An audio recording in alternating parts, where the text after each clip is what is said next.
My girlfriend and I have always had the habit of exploring different places, especially night trails that few dare to venture into. That night, she chose a forest, famous for the stories people tell about it. They say that anyone who goes there at night ends up seeing strange apparitions, like faceless figures that appear and disappear in the dark. I never took these stories seriously, but she insisted we go, so I agreed. The forest was darker than I expected. The trees were tall, blocking most of the path and any light coming from the moon. We could only see a limited circle ahead with the flashlight, which made the place feel a bit claustrophobic. Leaves and branches cracked underfoot as we walked, but other than that, the silence was almost absolute.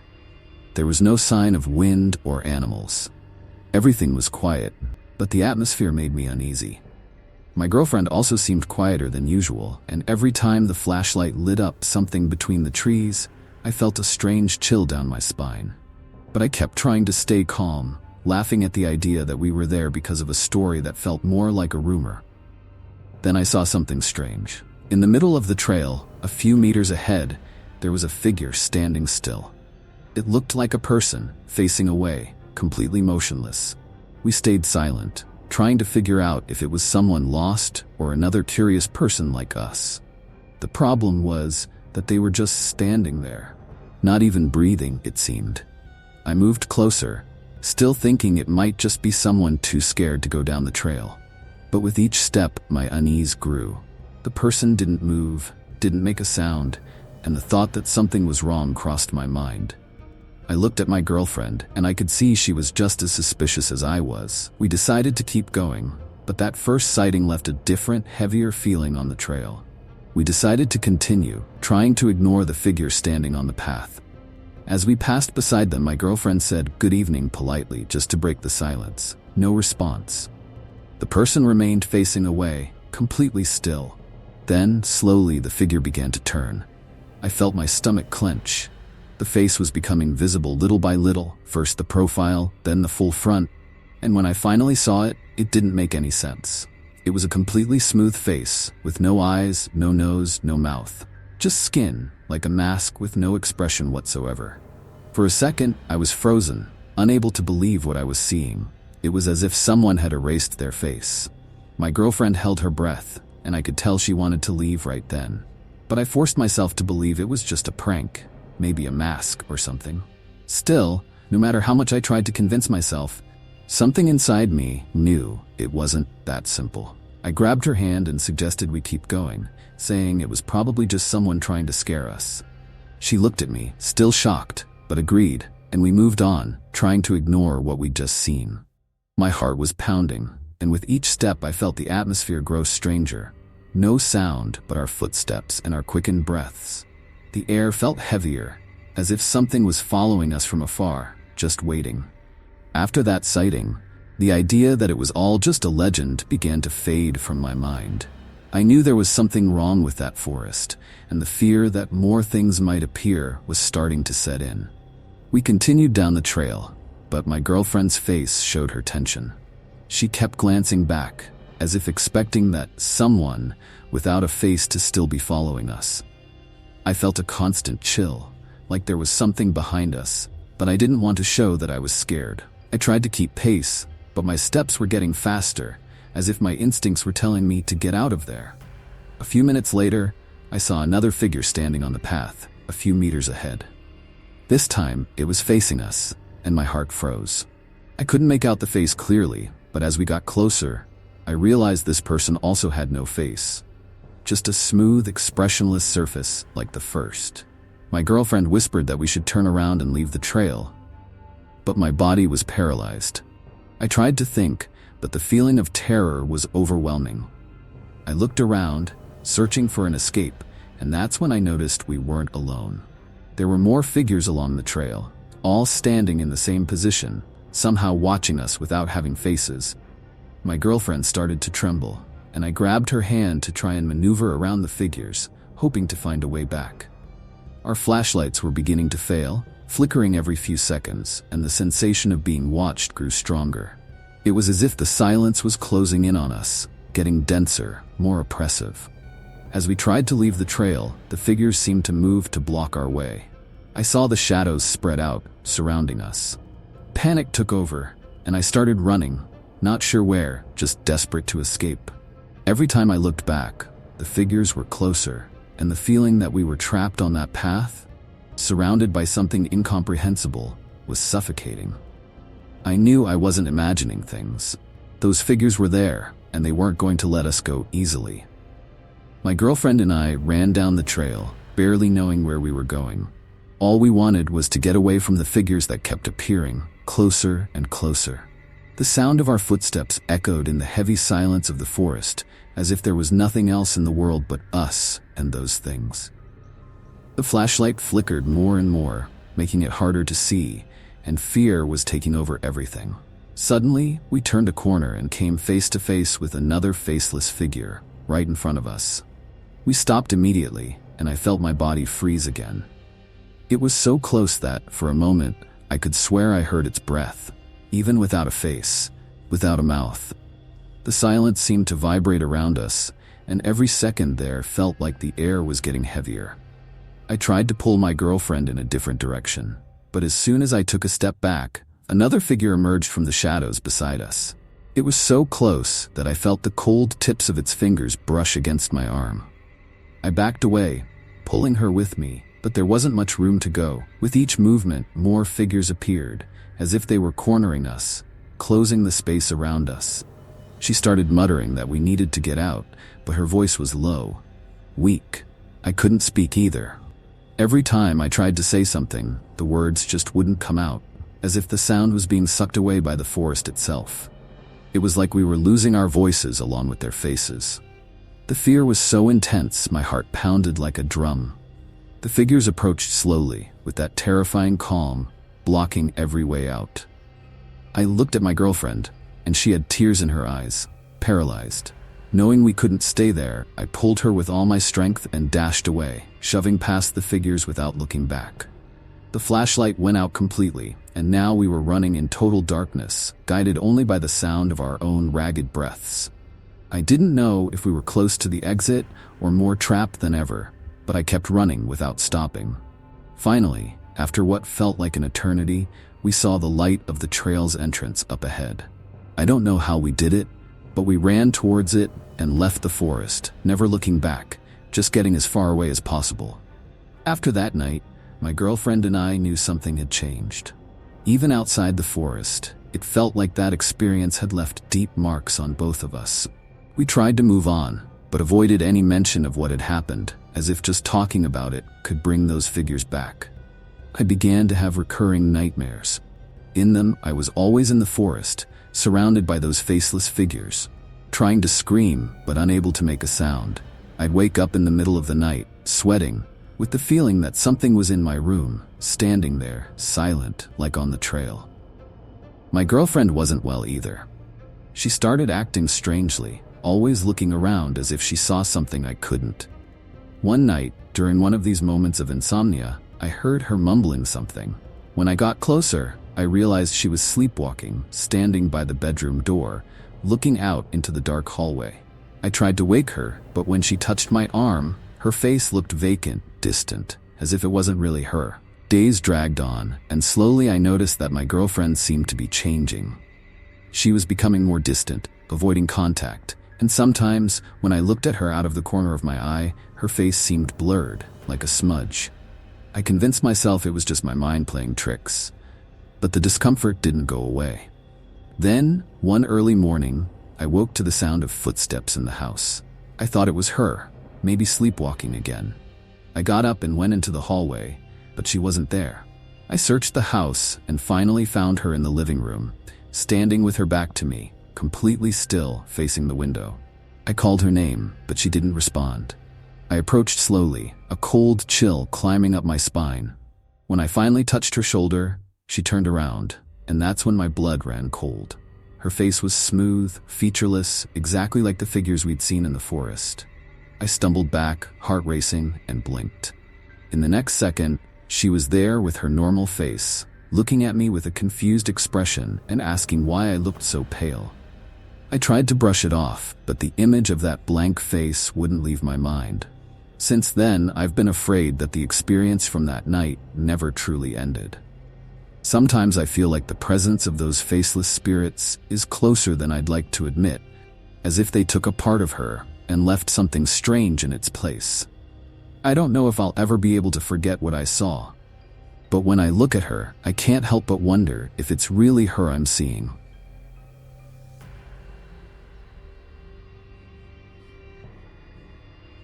My friends and I have always had a strange taste for exploring abandoned places. That night, we chose an old school that had been closed for years and was about to be demolished. One of the guys in the group told us that the school had its own legend, the story of Hanako-san, the spirit of a girl who haunted the third-floor bathroom. They said that if you knocked 3 times on the third stall door and called her name, Hanako-san would appear. We laughed at the idea, but we all knew the real reason we were there, to try to summon the spirit. The school was dark, with a musty smell in the air and a thick layer of dust covering the floor and old desks, as if no one had entered for years. The walls were cracked, and the windows were so grimy that even our flashlights barely shone through. Despite the joking atmosphere, the school gave off a strange feeling, almost as if time had stopped in that place. Each step echoed down the hall, and the silence was so deep that it only intensified the feeling that we were being watched. I tried to ignore the discomfort, pretending to be calm so I wouldn't seem easily spooked. But deep down, something told me this might not be such a good idea. Finally, we reached the third-floor hallway, and the bathroom was right ahead. One of our friends, who seemed the most excited about the story, grinned and suggested we start the ritual. I looked at the others, and they all seemed anxious and a bit nervous. The whole school was silent, and the atmosphere was heavy, as if we were crossing a line we shouldn't. We entered the third-floor bathroom. It was a small space, with 3 stall doors aligned and an old, stained mirror above the sink. The smell of mold and dampness was even stronger there, and cobwebs lined the corners of the walls. The friend leading the adventure approached the third stall door with a provocative smile. He looked at us all, took a deep breath, and knocked 3 times, calling her name. "Hanako-san! Hanako-san! Hanako-san!" We all expected nothing to happen, and indeed, everything seemed normal. We waited in silence, hoping for some sign, but the only sound we heard was the faint breathing of our friends beside me. The bathroom was so quiet that any noise felt amplified. One friend chuckled awkwardly, suggesting it was probably just a silly legend. We decided to leave the bathroom and continue exploring the floor. But as I passed through the doorway, something made me glance at the mirror. And there, in the reflection, I saw a figure that wasn't among us. It was a girl in a school uniform, with short, dark hair, a cold expression, and a blank stare fixed on me. I froze for a moment, but when I turned around, she wasn't there. My friends noticed I looked pale and asked what happened. I shrugged it off, saying it was just a strange feeling, a trick of the light. No one else seemed to have seen what I saw, and I decided to let it go, trying to ignore that vision. But as we kept exploring, the image of the girl in the mirror kept bothering me. It was as if her stare had imprinted itself in my mind. After leaving the bathroom, I tried to calm down and focus on exploring the building with the others. But the feeling that something was wrong wouldn't go away. The image of the girl in the mirror kept coming back to my mind, like it was stuck there. I didn't want to show I was nervous, so I stayed quiet, trying to convince myself it was just a weird reflection, some random shadow.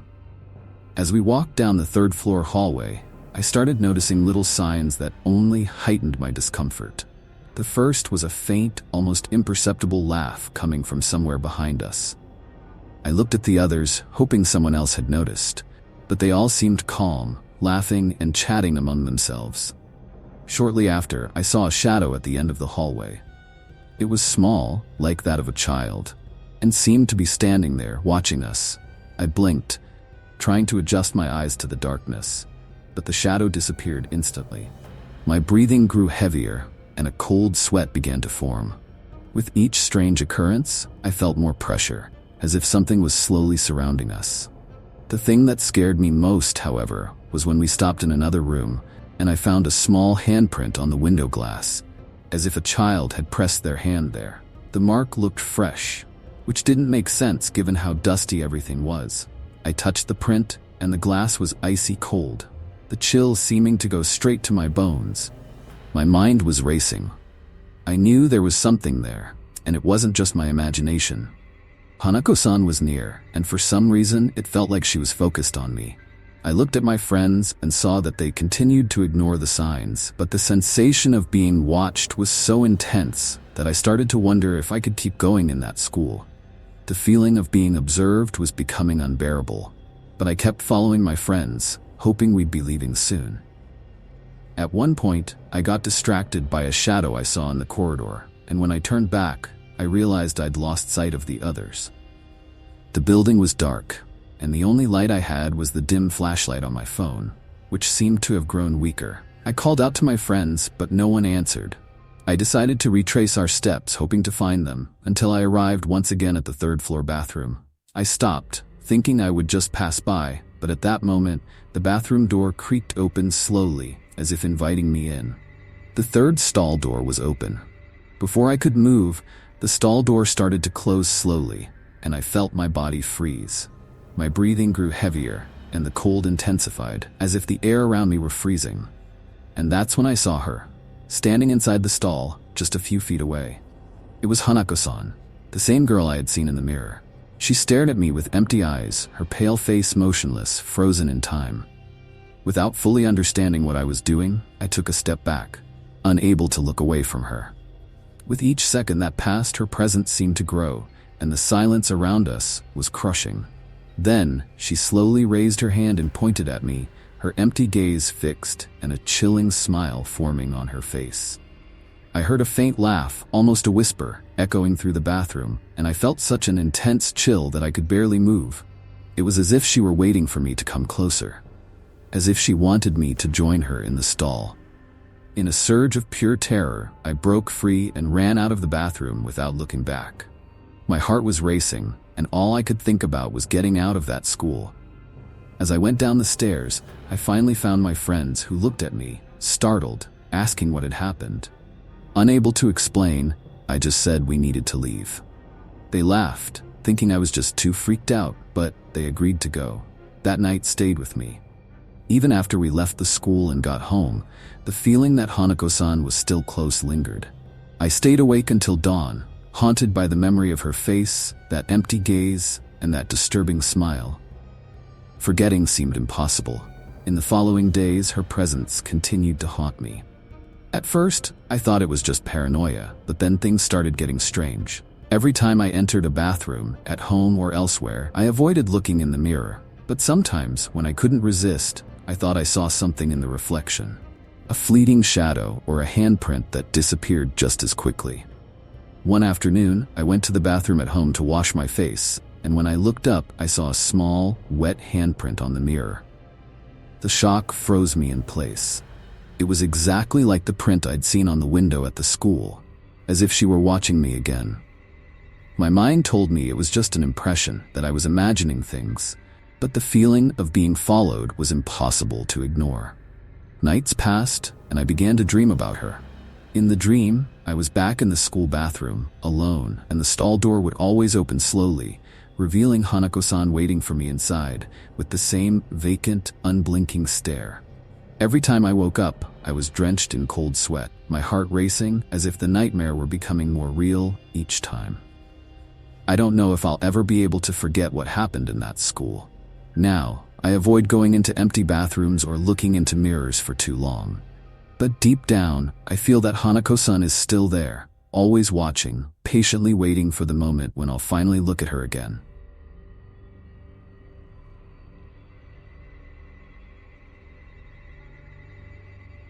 I drive down that deserted road every night. It's always the same route, the shortest way to get home after a long day at work. Usually, I leave the office late when most people have been home for hours and the city starts to empty out. The road I take is a back route, rarely used by others. It passes through a remote area where old trees form a sort of tunnel over the asphalt, almost hiding the sky. When the wind blows, the leaves sway in a strange way, casting moving shadows back and forth. There are only a few streetlights along the road, and most of them flicker from time to time, as if they're about to go out. The silence is deep, broken only by the sound of my car's engine. The road is often wrapped in a light fog, especially at night when the humidity rises, creating an unsettling atmosphere. Even without any apparent reason, I've always felt uneasy driving down that road. I'm not someone who believes in ghost stories. To me, urban legends are just exaggerations meant to scare naive people and kids. But that night, something changed. It was as if the darkness around me was thicker, heavier. As I was driving, I saw something that made me slam on the brakes without a second thought. Up ahead, near the curve by the old tree everyone says is cursed, I saw a shadow. It seemed to be just a tree, but something was off. It was much darker than anything else around it. My heart beat faster, and I felt foolish for being scared by a mere shadow. It was just an illusion caused by my car's headlights, I told myself. I sighed, released the brake and kept driving, trying to shake off the feeling that something was watching me. I got home that night trying to put that strange feeling behind me. But somehow the image of that dark curve stayed in my mind. The feeling that something was there, hidden, waiting. It was hard to ignore. That night, I slept poorly, and all I could hear was the heavy silence of that empty road, even as I lay safely in my bed. A few weeks passed, and I kept taking that road. I tried not to think about the night I saw the strange shadow. It was just in my head. But on one specific night, something happened that I couldn't ignore. I was heading home even later than usual. It must have been close to midnight. The road was darker than ever, and there was no sign of any other cars. That's when I saw her. A woman standing on the shoulder, facing away from me. She wore a beige coat and had long black hair that fell over her shoulders. I slowed down, unsure. I thought she might need help. Maybe her car had broken down. I stopped the car next to her and rolled down the window. "Are you all right?" I asked, trying to sound calm, though my heart was racing. She turned slowly, and that's when a chill ran through my body. She was wearing a simple surgical mask that covered her nose and mouth. She looked at me for a few seconds, then, in a low, almost gentle voice, asked, "Do you think I'm pretty?" I was speechless. It was such a strange question for that moment. Not knowing what to say, I just nodded, saying yes. That's when she did something that chilled me to the bone. She removed the mask. Underneath, her smile stretched from ear to ear, as if someone had sliced her face from one side to the other. The scar was deep and grotesque, with her teeth exposed. My body acted before my mind could process. I hit the gas, leaving her behind, standing on the roadside. My heart was pounding so hard I thought it would explode. I looked in the rearview mirror several times, expecting to see her running after the car, but the road was empty. When I got home, I was still shaking. I tried to convince myself that it was some kind of prank or someone trying to scare drivers. It didn't make sense. It was just someone with a problem. But the image of her impossible, stretched smile lingered in my mind. The next day at work, I told the story to a coworker, trying to laugh it off, but he just laughed and said I was seeing things. I pretended to agree, but the discomfort didn't go away. I began to be more alert when I drove home, especially on that part of the road. But every time I drove past there, the silence seemed to grow even deeper, and I couldn't shake the feeling that something was wrong. Since that night, I've started feeling like I'm not alone when I drive down that road. The sensation that something or someone is watching me has only intensified, especially when I pass the spot where I saw the woman. Every sound seems louder. Every shadow seems to move. Even with the radio on, the silence seems to creep into the car, as if it's waiting to swallow me. A few days later, driving the same route, I noticed something that made me freeze. In the rearview mirror, I saw her again. She was there, far behind on the shoulder. I shouldn't have been able to see her so clearly, but her eyes, even from a distance, seemed locked on me. I didn't wait a second. I sped up, trying to ignore it, but I knew she was there. That wasn't the only time. Another night, as I was driving, I felt something strange in the car, like the air had grown heavier. Reflexively, I looked in the rearview mirror, and there she was, sitting in the back seat. Her twisted smile seemed even bigger, and I could see the shine of her teeth, as if she was waiting for me to look at her. I slammed on the gas, nearly losing control of the car, But I kept my eyes on the road until her image disappeared. After that night, I began having nightmares. Every night, I dreamed of that face. She appeared at the end of a dark hallway or at my front door, asking me in that eerie voice if I thought she was pretty. Even during the day, the memory of her face wouldn't leave my mind. I avoided talking about it to people, afraid they'd think I was crazy. My friends laughed and said I was just spooked by some creepy internet story. But I knew it was real. I started noticing signs that she was closer than I wanted to admit. One night, when I got home, I saw small wet footprints at my front door, like someone had walked up to it. I tried to convince myself it was just rainwater, but I knew it wasn't normal. The paranoia grew, and every time I approached the road, the air felt colder, the silence more oppressive. I felt a presence there, even without seeing her. A sense that she was waiting, drawing closer. I knew the woman wasn't just a hallucination. She was there, watching, waiting for the right moment. On that night, it was raining hard. I had tried to leave work early, but I got stuck in a meeting. It was almost midnight when I got in my car, exhausted and stressed, but the idea of going down that deserted road put me on edge. The heavy rain made everything even more tense. The road was empty and dark, and my car's headlights barely cut through the mist that came with the storm. When I got near the curve where I'd seen her the first time, I felt that same strange chill in my stomach. My hands were sweaty on the steering wheel, and I couldn't take my eyes off the rearview mirror. It was like I knew she'd be there. Then, out of nowhere, I heard a thud, like something hit the car. I glanced in the mirror, and there she was. This time, closer. It was her. Standing on the shoulder, but facing me. In the rain, she seemed motionless, but her presence was even more intense. Somehow, I could see her smile, even in the dark. I tried to speed away as fast as I could, but before I could, I heard another sound, a tapping, this time from the passenger side window. My blood ran cold. I slowly turned to look, and there she was, staring at me from outside the car. Her hair was plastered to her face, her eyes fixed on mine, and that smile, that sliced smile that seemed never to end. She spoke, almost whispering, but I heard her clearly. "Do you still think I'm pretty?" Her question made every part of my body freeze. My mind was screaming for me to drive, but my hands were shaking so much I could barely hold the wheel. I forced myself to respond, in a weak voice, a barely audible yes. At that moment, her smile seemed to stretch even wider, exposing the scar as if it were an even more grotesque wound.